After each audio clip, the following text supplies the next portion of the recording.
Roland Courbis, figure haute en couleur du football français, s'est éteint ce lundi 12 janvier à l'âge de 72 ans. La nouvelle a été rendue publique par RMC, où il avait marqué des générations d'auditeurs grâce à son franc-parler et son style bien trempé. La station a officialisé la triste disparition en diffusant un message bouleversant de sa famille, associée aux médias sportifs, saluant son parcours et son héritage. Bien avant de devenir une voix incontournable des plateaux radio, Courbis avait déjà laissé son empreinte sur les terrains. D'abord joueur dans les années 1970 et 1980, il porta notamment les couleurs de Sochaux, de l'AS Monaco et du Sporting Toulon-Var. Sa carrière de défenseur solide et respecté fut le point de départ d'une très longue aventure dans le football professionnel. C'est toutefois en tant qu'entraîneur que Roland Courbis s'est imposé comme l'un des personnages majeurs du championnat de France. À Bordeaux, il fit éclore de nombreux talents et bâtit une équipe redoutée. À Marseille, il mena l'OM jusqu'au sommet du football national et européen, se forgeant un statut presque mythique auprès des supporters du Vélodrome. Ses passages à Ajaccio et Montpellier illustrèrent encore son talent pour motiver, transformer et surprendre. Son expertise ne se limita pas aux frontières françaises. Courbis partit explorer d'autres horizons et découvrit de nouveaux contextes sportifs. En Afrique, il dirigea le Niger et l'USM Alger, contribuant à renforcer le développement du football local.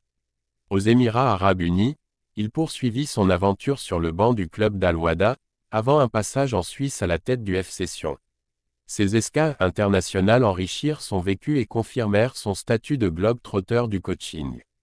Avec le micro, Courbis trouva une seconde carrière naturelle.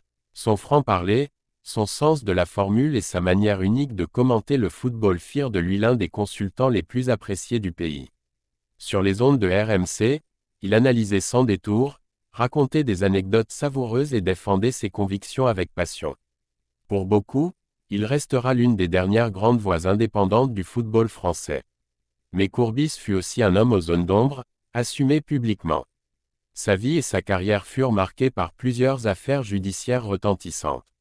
Il connut deux périodes de détention, d'abord en 1990 à 1991 dans le cadre de l'affaire de la caisse noire du club de Toulon, puis en 2009 à 2010 dans l'affaire des comptes de l'Olympique de Marseille.